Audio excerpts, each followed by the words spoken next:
Alan مسک اپنا وقت زیادہ تر اکیلے میں بناتے ہیں اور ایسا کر کے انہیں بہت سی کتابیں پڑھی جس کی وجہ سے وہ ایک تجربہ کار انسان بنے۔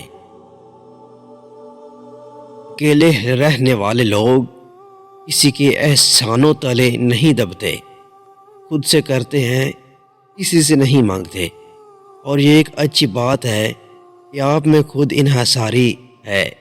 یہی آپ کو کامیاب لوگوں کی فہرست میں گنواتی ہے۔ اکیلے رہنے والے لوگ مثبت کردار کے ہوتے ہیں، کیونکہ جو لوگوں میں رہتے ہیں وہ اپنا موازنہ دوسروں سے کرتے ہیں کہ وہ ایسا اگر ہے تو میں کیوں نہیں۔ اس طرح ان کی پازیٹیوٹی ختم ہو جاتی ہے۔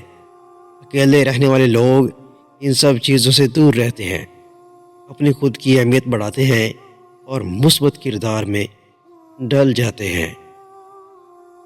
اکیلے رہنے والے عزت دار ہوتے ہیں اور دوسروں سے دور رہتے ہیں، اپنی خود کی عزت بناتے ہیں، کیونکہ اگر آپ کسی سے بار بار ملتے ہیں تو اس کے قریب ہوتے ہیں، یہاں سے اپنی باتیں یا آئیڈیاز شیئر کرتے ہیں، ان کے سامنے آپ کی عزت کم ہو جاتی ہے۔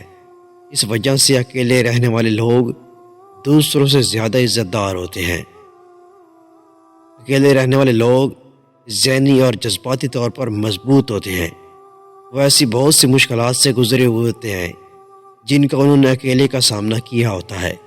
وہ آئندہ کی مشکلوں سے ذہنی طور پر نمٹنے کے لیے تیار ہوتے ہیں۔ عظیم لیڈر علامہ اقبال مشاعروں اور جلسوں میں بہت کم شرکت کر کے اکیلے رہتے ہوئے بانگ دار، بانگ جبریل جیسی کتابیں اس عوام کے سامنے پیش کیں۔ اکیلے رہنے والے لوگ تخلیقی ذہانت کے ہوتے ہیں۔ میرے خیال سے اس کو زیادہ وضاحت کرنے کی ضرورت نہیں، کیونکہ جب سب جانتے ہیں کہ کوئی بھی آرٹسٹ ہو وہ اکیلے رہنے پسند کرتے ہیں۔ اکیلے رہنے والے دوسروں کی نسبت زیادہ کامیاب ہوتے ہیں، کیونکہ ان کے پاس وقت ہوتا ہے۔